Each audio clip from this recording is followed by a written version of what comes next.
Nabi semayang, kemudian Nabi dengar satu budak menangis. Kemudian Nabi mempercepatkan solat. Sahabat perasan Nabi mempercepatkan semayang. Sahabat tanya, "Ya Rasulullah, kamu mempercepatkan solat?" Nabi pun kata, "Ya, atajawwazu fi salati." Aku cepatkan sikit solat tadi. Karahiyata an asyuqqa ala ummihi. Sebab tadi waktu semayang aku mendengar suara seorang bayi di belakang. Tengok Rasulullah. Kita kadang jadi imam, bayi tu daripada gear 1 sampai gear 5. Dia kuat, imam pun kuat lagi. Bayi tu kuat, imam lagi kuat. Dia kata lagi tak habis muka, tak kira. Dah lah suara sedap kan, takkan nak potong pula. Rasulullah solat jadi imam. Nabi pun orang mulia, dia Rasul, suaranya sedap.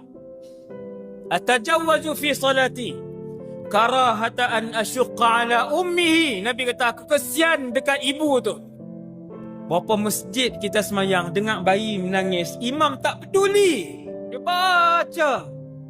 Dia duduk perasan. Sebut Nabi apa perasaan ibu tu bila anak dia teriak? Dia nak cepat, dia nak berhenti. Dia macam nak berhenti solat. Faham Nabi, tinggi kemanusiaan Rasulullah. Ni kemanusiaan.